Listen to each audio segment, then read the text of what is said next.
और आज जो है क्लास 12th में हम लोग सेकंड चैप्टर जो शुरू किए हैं उसमें उस चैप्टर का नाम इलेक्ट्रिक पोटेंशियल एंड कैपेसिटेंस है।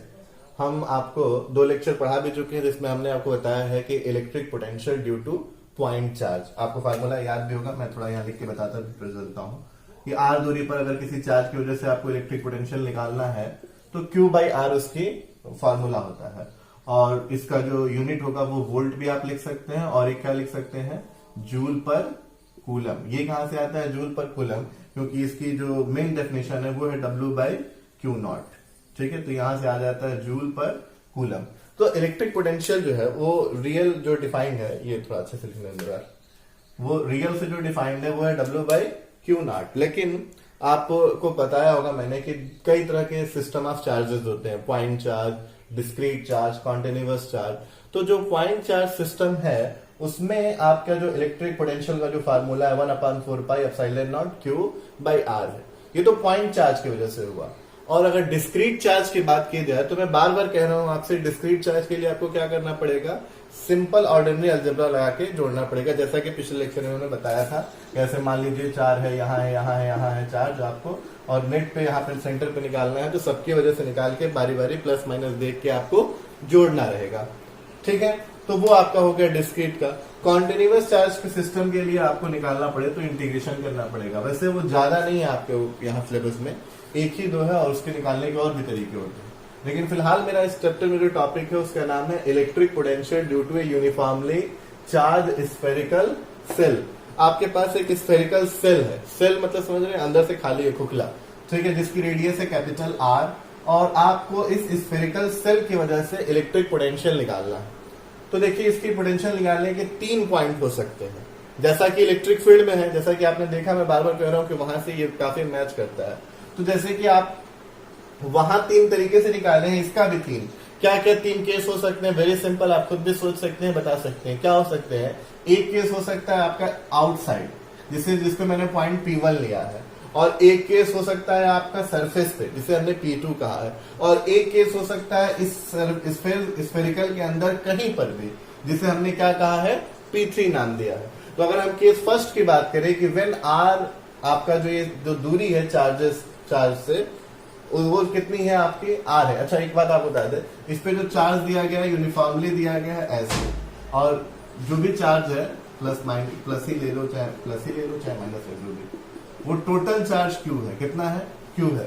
तो मैं आपको एक बात बता दूं कि अगर किसी, ये क्या लिखा है आपका, यूनिफॉर्मली चार्ज स्फेरिकल सेल, अगर किसी सेल पे चारों तरफ चार्ज दे दिया जाए, एक गोला आप समझते हैं जैसे बॉल हो गई प्लास्टिक की, उसके चारों तरफ आपने चार्ज दे दिया, तो वो सारा चार्ज ऐसा फील होता है जैसा कि एक जगह इकट्ठा होके एक्यूमुलेट हो गया। कहां पर, वो सारा चार्ज कहां पे, सेंटर पे। ऐसा फील होता है, ऐसा लगता है कि अगर आप किसी स्फेरिकल बॉडी को आप चार्ज करेंगे तो सारा चार्ज उसके सेंटर पे फील होता है। तो इसलिए अगर इस पूरे सिस्टम को चार्ज क्यों दिया गया है, जो कि इसके सरफेस पे दिया गया, तो ऐसा लगेगा जैसे कि वो कहां पे हो, सेंटर पे हो, एक पॉइंट चार्ज की तरह। तो अब अगर हम 3 केसेस की बात करें तो केस फर्स्ट क्या है कि जब R जो हो आपका कैपिटल R से बड़ा हो, आउटसाइड यानी रेडियस से बड़ा हो, यानी मैं पॉइंट P1 की बात कर रहा हूं, तो जो इलेक्ट्रिक पोटेंशियल का फार्मूला होगा वो होगा V = 1/4πε0 Q/R होगा। ठीक है, ये फार्मूला होगा। और अगर सरफेस की बात करेंगे आप, जब आपका ये जो आप जो डिस्टेंस ले रहे हैं वो R के बराबर ले रहे हैं, कैपिटल R के बराबर, तो आप उसे कहेंगे क्या, 1/4πε0 Q/R। अब आप रेडियस और वो आपकी दूरी बराबर हो गई सरफेस पे, तो वो R रख दीजिए। ठीक है, तो अब अगर आप इसके आगे इनसाइड की बात करेंगे, अंदर की, तो अंदर की जो इलेक्ट्रिक पोटेंशियल होती है उसके लिए थोड़ा इंपॉर्टेंट है, आपको रखना पड़ेगा, वो कांस्टेंट होती है। क्या होती है, कांस्टेंट। स्फेरिकल चार्ज जो सेल है उसके अंदर इलेक्ट्रिक पोटेंशियल क्या होता है, कांस्टेंट। और कितना होता है, ठीक उतना ही होता है जितना कि उसके सरफेस पे होता है। इसके सरफेस पे इलेक्ट्रिक पोटेंशियल का फार्मूला कितना है, 1/4πε0 Q/R। तो इसके आपके जो अंदर का भी कहीं पे भी इलेक्ट्रिक पोटेंशियल का फार्मूला होगा, भैया गेट बंद कर दीजिएगा, जो इलेक्ट्रिक पोटेंशियल का फार्मूला होगा वो क्या होगा, जो सरफेस पे है 1/4πε0 Q/R होगा। अब एक बात बता दें आपको, याद कीजिए पिछले चैप्टर में आपने पढ़ा था तो कोई चार्ज स्फेरिकल सेल था तो उसके अंदर इलेक्ट्रिक फील्ड क्या था, जीरो। ये पॉइंट करने वाली बात है कि अगर चार्ज स्फेरिकल सेल हो तो अंदर इलेक्ट्रिक फील्ड जीरो होता है, बट पोटेंशियल जीरो नहीं होता है। पोटेंशियल वही होता है जो उसके सरफेस पे होता है। जैसा कि यहाँ सरफेस पे 1/4 pi epsilon naught q by capital R है, वैसा ही यहाँ पे 1/4 pi epsilon naught q by R है। यानी अंदर इलेक्ट्रिक फील्ड जीरो है और पोटेंशियल क्या है, कांस्टेंट है। याद रखिए, बहुत इंपॉर्टेंट बात है। और कांस्टेंट में भी कितना है, उतना ही है जितना कि इसके सरफेस पे है। इलेक्ट्रिक फील्ड जीरो होना किसी सेल के अंदर, ये बड़ी अच्छी बात होती है। इसे कहा जाता है इलेक्ट्रिक फील्ड शील्डिंग। ये हमारे लाइफ में बहुत इंपॉर्टेंट होती है कि अगर आप चाहते हैं कि इलेक्ट्रिक फील्ड ना आए तो आप क्या उसे कैद कर सकते हैं, शील्ड कर सकते हैं, घेरा बना सकते हैं जहां इलेक्ट्रिक फील्ड ना आए।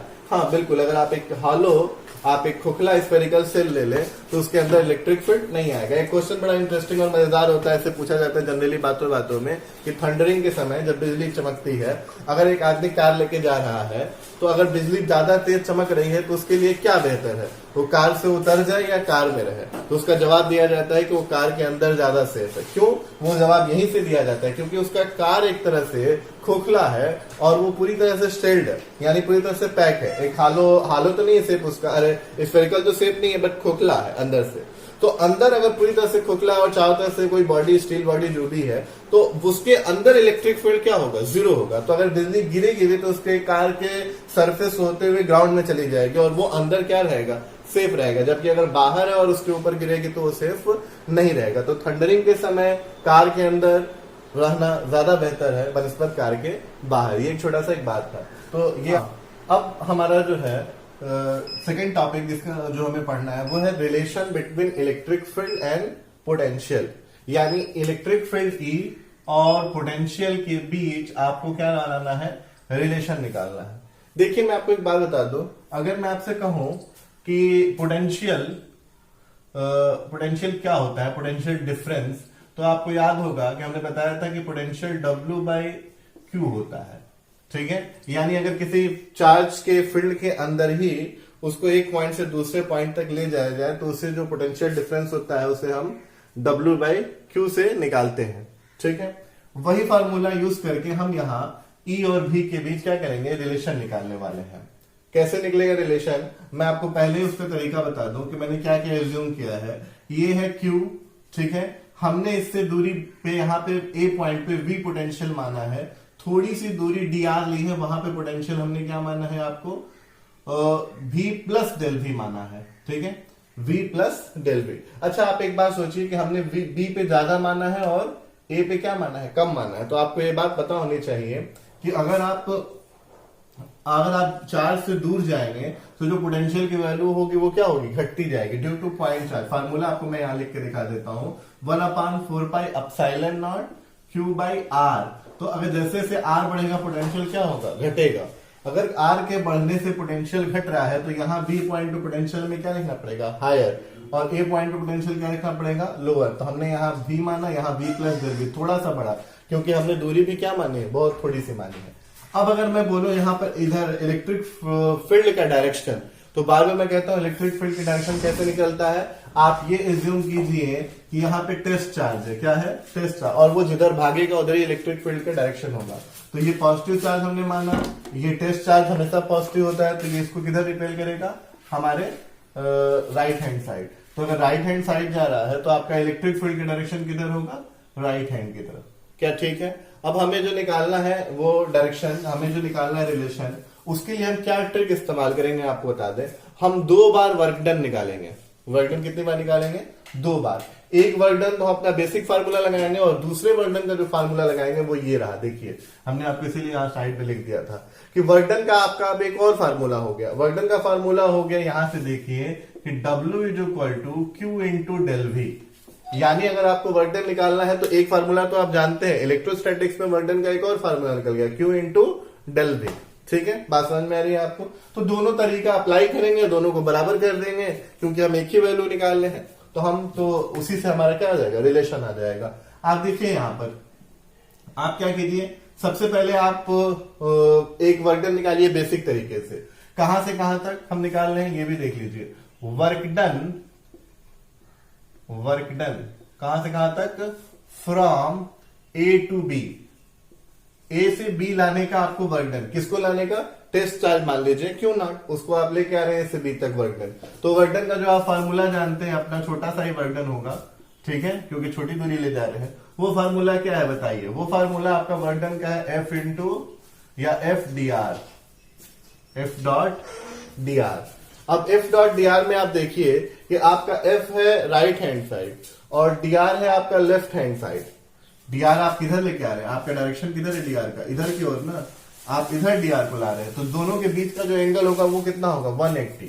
तो अगर आप इसे ओपन करेंगे तो आपकी वैल्यू क्या आएगी, F is equal to d r cos 180, और कॉस 180 की वैल्यू कितनी होती है -1, तो आपका क्या आ जाएगा माइनस एफ डी आर। क्या आपको दिख रहा है साफ साफ क्या आ रहा है, ठीक है। तो ये हो गया। अच्छा एफ की वैल्यू क्या होगी, एफ की वैल्यू आप निकालिए यहां से। देखिए मैं आपको बता दूं कि इलेक्ट्रिक फील्ड होता है एफ बाई क्यू नॉट, तो एफ की वैल्यू क्या हो जाएगी क्यू नॉट इंटू ई। तो अगर मैं मान लू कि यहां पर इलेक्ट्रिक फील्ड ई है और उसे कांस्टेंट मान लू, क्योंकि जो दूरी मैं ले रहा हूं क्या ले रहा हूं, बहुत ही कम ले रहा हूं। तो अगर मैं बहुत कम दूरी लेने की वजह से इलेक्ट्रिक फील्ड इस रीजन में कांस्टेंट मान लूं, तो मैं वर्क डन का जो फार्मूला है उसमें एफ की जगह लिख सकता हूं माइनस क्यू ई, ठीक है, और क्या लिख सकता हूं डी आर। क्या सब ठीक है। तो इसे आप इक्वेशन फर्स्ट मानिए अपना। अब आप एक बार और वर्क डन निकालिए। हमने पहले कहा ना कि 2 बार वर्क डन निकालेंगे और दोनों को क्या करेंगे, इक्वेट कर देंगे।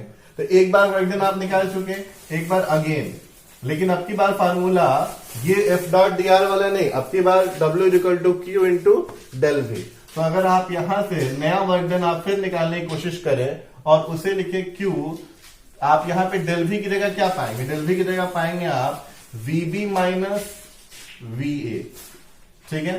तो अब आप मुझे यहां फिगर में देखिए खूब इत्मीनान से, और आप बताइए कि अगर आप वीबी माइनस वी ए करेंगे तो वी से वी कट जाएगा, सिर्फ क्या बचेगा डेल वी। तो जो वर्क डन आपका आएगा वो क्या आएगा, सिर्फ डेल वी। क्या 2 बार आपने वर्क डन निकाल लिया, क्या आप दोनों को हम बराबर कर दें, तो फ्रॉम इक्वेशन फर्स्ट और सेकंड से अगर आप दोनों को बराबर कर देंगे तो आपका इक्वेशन आएगा q del V is equal to minus q naught E d r, ठीक है। क्यू नॉट से, ये क्यू नॉट है, क्यू नॉट से क्यू नॉट कैंसिल हो जाएगा, थोड़ा बड़ा लिख दो, क्यू नॉट से क्यू नॉट कैंसिल हो जाएगा, तो डेल भी बराबर आपको क्या मिलेगा माइनस ई डी आर। तो ई बराबर क्या मिलेगा आपको माइनस डेल भी बाई डेल आर, छोटा ही है तो उसको ये लिखियो, या इसको डिफरेंशिएशन के फॉर्म में डी भी बाई डी आर, ठीक है। अब ये माइनस क्या बता रहा है, बहुत इंपॉर्टेंट बात है। ये इलेक्ट्रिक फील्ड जो आप रिलेशन निकाले हैं, ये इलेक्ट्रिक पोटेंशियल है, ये इलेक्ट्रिक फील्ड है। तो E is equal to minus DB by d r में जो निगेटिव आया है वो टर्म आपको क्या रिप्रेजेंट करता है, वो टर्म आपको बताता है कि जो इलेक्ट्रिक फील्ड का डायरेक्शन है always in the decreasing potential होता है, याद रखिएगा हमेशा। अच्छा एक बात बताइए, यहां इलेक्ट्रिक फील्ड का डायरेक्शन किधर आया, आपको दिख रहा है राइट हैंड साइड। तो आप एक बात बताइए कि यहां से आप इधर चलेंगे राइट हैंड साइड पे, तो इलेक्ट्रिक पोटेंशियल क्या होगा, घटेगा। क्यों घटेगा, 1/4 epsilon naught q by r, r जैसे जैसे बढ़ेगा ये वैल्यू क्या होगी, घटेगी। तो अगर आप राइट हैंड साइड जा रहे हैं तो इलेक्ट्रिक पोटेंशियल आपका क्या हो रहा है, कम होता जा रहा है। तो इलेक्ट्रिक फील्ड का जो डायरेक्शन है वो हमेशा डिक्रीजिंग पोटेंशियल की तरफ होता है। आप इसे याद रखिएगा, ये अच्छा है, ये बहुत इंपॉर्टेंट बात है। इससे क्वेश्चन भी आते हैं बहुत आसान आसान, पुराने में आप मेडिकल एग्जाम के क्वेश्चन दिखेंगे तो आपको ऐसे दिखा होगा। देखिए ऐसे दे दिया और कहेगा कि ये पॉइंट ए है, ये बी है, ये सी है, देखिएगा ये मेडिकल का क्वेश्चन है, मैं आपको दिखा रहा हूं, ये ए है, ये बी है, ये सी है, ठीक है। अब आपसे पूछेगा इन तीनों पॉइंट में पोटेंशियल सबसे ज्यादा किसका है, इन तीनों पॉइंट में सबसे ज्यादा पोटेंशियल किसका है, आपको ये बताना है किसका पोटेंशियल सबसे ज्यादा है इसमें, VA, VB और VC, तीनों में से किसका पोटेंशियल सबसे ज्यादा है, इलेक्ट्रिक फील्ड का डायरेक्शन दिया है। ये आपके मेडिकल एग्जाम का क्वेश्चन है, कई बार पूछ चुका है, मैं देखा हूं, ठीक है। तो अब आप इसे ध्यान से देखिए, अपने मन में सोचिए आंसर, सोचिए आप आंसर क्या होगा, मैं आपको बताता हूं। देखिए आपने अभी अभी कहा कि इलेक्ट्रिक फील्ड का डायरेक्शन किधर होगा, डिक्रीजिंग पोटेंशियल, यानी इधर से इधर पोटेंशियल घट रहा होगा, इधर पोटेंशियल हाई होगा और इधर लो होगा, जैसे जैसे आगे बढ़ रहे होंगे कम हो रहा होगा, जैसे जैसे आगे बढ़ रहे हैं कम हो रहा है। तो आप बताइए जैसे जैसे आगे बढ़ रहे हैं, तो अगर आपका सी पॉइंट यहाँ है तो पोटेंशियल सबसे हाई कहाँ होगा, सी पे, यानी इन तीनों में सबसे हाई पोटेंशियल पे कौन है, सी, उसके बाद कौन है, बी, और उसके बाद कौन है, ए।